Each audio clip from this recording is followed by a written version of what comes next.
दो बार नहीं मिलती। जब तक सांस चल रही है, जब के जियो अपने लिए जियो। पर ये बात कभी कोई माँ नहीं समझ पाई। मैं पूछती रह गई, मेरी माँ कभी इस चीज का जवाब नहीं दे पाई कि माँ, मेरे बाद तुमने अपने लिए भगवान से कब कुछ मांगा था? कब किसी पेड़ पर अपने लिए तुमने मन्नत का धागा बांधा था या उनका सिक्का फेंका था? कौन से चर्च में अपने लिए मोमबत्ती जलाई थी या कौन से दरगाह में तुमने अपने लिए चादर चढ़ाई थी? तुमने भी तो एक ही जिंदगी पाई थी। अरे कभी तो अपने लिए जीने का स्वाद चखी थी। माँ, तुमने अपनी सारी दुआएं मुझ पे खर्च कर दी।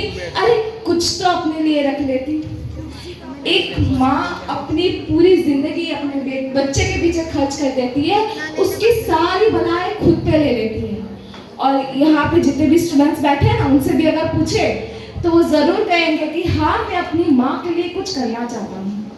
देखो, तुम कुछ और करो ना करो, बस एक बात का ध्यान रख लेना कि जिस इंसान ने तुम्हें उंगली पकड़ के चलना सिखाया है, उस सामने तुम कभी अकड़ कर मत चलना। जिससे तुम्हारी नापियां बदली है ना, उससे कभी नजर मत बदलना।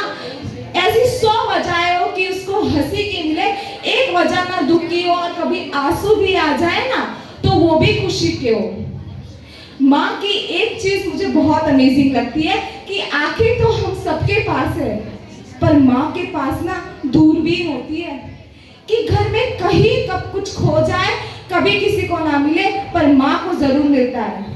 पर अगर माँ कुछ छुपा दे ना तो किसी को भी मिल जाए नामुमकिन है। मैंने कोशिश की, मैंने घर का एक एक कोना छान मारा, पर मुझे वो दुख नहीं मिले जो मेरी माँ ने छिपा के रख दिए थे।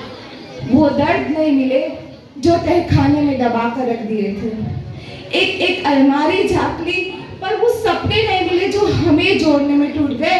बिस्तर की एक एक तह छान मार ली, पर वो आंसू नहीं मिले जो तकिए की गिलाफ पर गिरकर सूख गए। माँ ने हमेशा सबकी तकलीफें सुनी है, कभी अपनी तकलीफें नहीं बताई। ये लुका छुपी तो ठीक है माँ, जो छुपा दिया वो छुपा दिया, मुझे शिकायत नहीं। बस एक बात सोच के डरती हूँ कि अगर कहीं तू छुप गई तो मैं तुझे कैसे ढूंढ पाऊंगी, क्योंकि मेरे पास तो सिर्फ आंखें ही है माँ, तेरे जैसी दूरबीन कहाँ से लाऊंगी। ये बात तो सच है कि माँ जो कर सकती है वो पूरी दुनिया में कोई नहीं कर सकता, क्योंकि माँ तो आज भी यशोदा बन जाएगी, पर क्या ये मुमकिन बात है कि कोई बेटा कन्हैया बन के दिखाए? कि माँ के रास्ते में गिरे पत्थर को अपनी पलकों से चुनकर उठाए?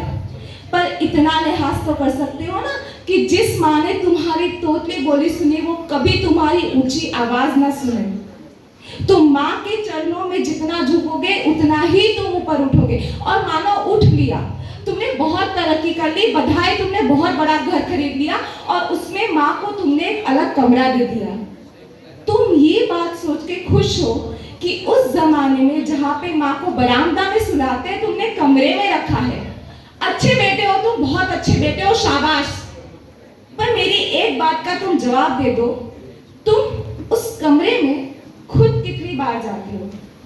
तुम अपनी माँ के साथ कितना समय बिताते हो? तुम्हें लगता है कमरा दे देने से उसका हिसाब बराबर हो जाएगा?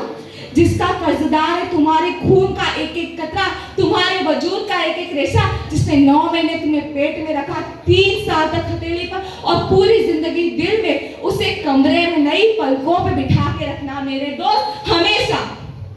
और पिता के सैक्रिफाइस भी ना कुछ कम नहीं होते। पूरे दुनिया का बोझ, पूरे परिवार की जिम्मेदारी अपने कंधों पे यहाँ पे उठा के लेके चलते हैं, मुंह से उफ भी नहीं निकालते कि कहीं मेरे परिवार वाले घबरा ना जाए। यहाँ पे जितने भी स्टूडेंट्स आए प्राइज देने के लिए, उनसे ज्यादा खुशी उनके माता पिता को होगी। अरे माता पिता का दर्जा तो भगवान से भी ऊंचा है। तो बस यही कहना चाहूंगी कि यहाँ पे जितने भी स्टूडेंट्स हैं वो अपने माता पिता के लिए, और जो माता पिता है वो अपने लिए जमकर ताली बजाओ। Thank you. Very nice.